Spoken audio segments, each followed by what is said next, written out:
What's up, everybody? Well, we got the Hodge Podge Dodge here in the garage. This is a project, our first project we did, and we were done about 3 years ago, but we blew the rear end up on the dyno, and my buddy Derek's like, he's done throwing money at this thing, so we parked it for the last 2.5 years.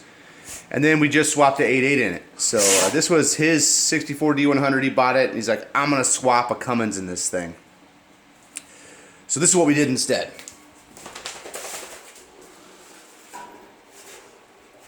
Six-liter LS with a 4L80. It's got a 228 cam, head studs, ARP, rod bolts, and a rebuilt 4L80. So she's got some hearse purrs.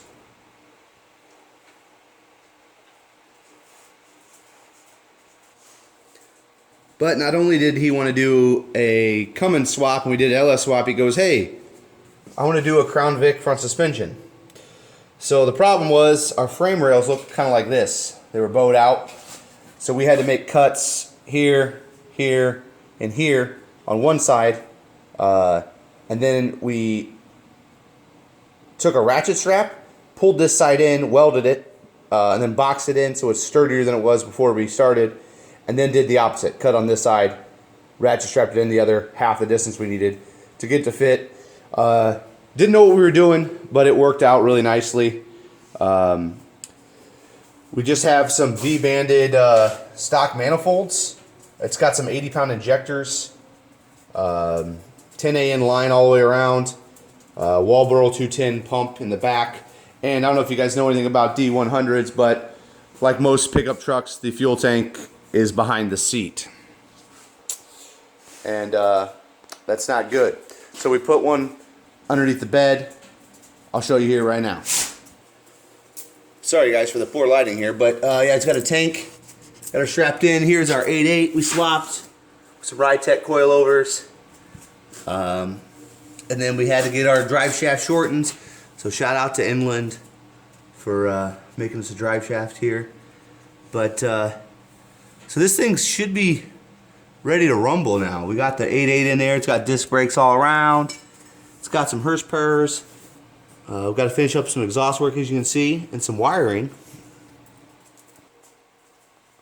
Like I said, there's some wiring under there, but we got a nice dash, all new gauges from Speedway Motors in Lincoln. So you know, it's not a sponsor, but it's really convenient. We live here in Omaha, and getting parts the next day almost every time you order them, and having speed parts. We don't have Jags or Summit stores in Nebraska, so your chain auto parts stores, they don't got nothing. They got no fittings. That's the worst part. We built this fuel system. It took us like 3 weeks because we kept forgetting 1 or 2 AN fittings, and then you have to wait and ship them, and then it's $8 to ship it. You're looking at 20 bucks a piece. So hindsight, you can save a lot of money. Buy one of those kits that comes with a bunch of fittings you may not need. But then before you even purchase it, go through. You're going to need fittings at your fuel filter. You're going to need fittings at the tank, at the fuel rail, at the regulator. So just kind of draw it out on a piece of paper. Make sure you get all your AN fittings, because I think we have like $700 in fuel. It's ridiculous how much money that stuff is. So, but this is just a little recap of that Hodge Podge Dodge build. We're gonna have some adjustments on the suspension. You can't see it now because it's up on the lift, but the rear end sits a little bit higher than the front, so we got some adjustment in the Rytech coilovers up front. We'll jack this thing up a little bit, and then we'll lower the back ones. But if you guys want to see more on this build, I got a lot of videos on it, on old Facebook videos on T-Top Speed Shop's page. So you know, they might be informative, they might not. But I figured since this is hopefully going to be going home here in a couple of weeks, I won't be here, and we did so much work. I learned a lot on this truck. And fortunately for me, unfortunately for Derek, it was with his money. He's got more wrapped up in this than he'd like to, but with what stuff's going for anymore, pretty much, you got a 2000s drivetrain and a 64 pickup. For the money, it's all in parts. I didn't, it's still a pretty good deal because people are charging $9 grand for a 6-liter LS swap. So he's got a lot more done than that, and it's in a cool truck. So, well, guys, thanks for watching.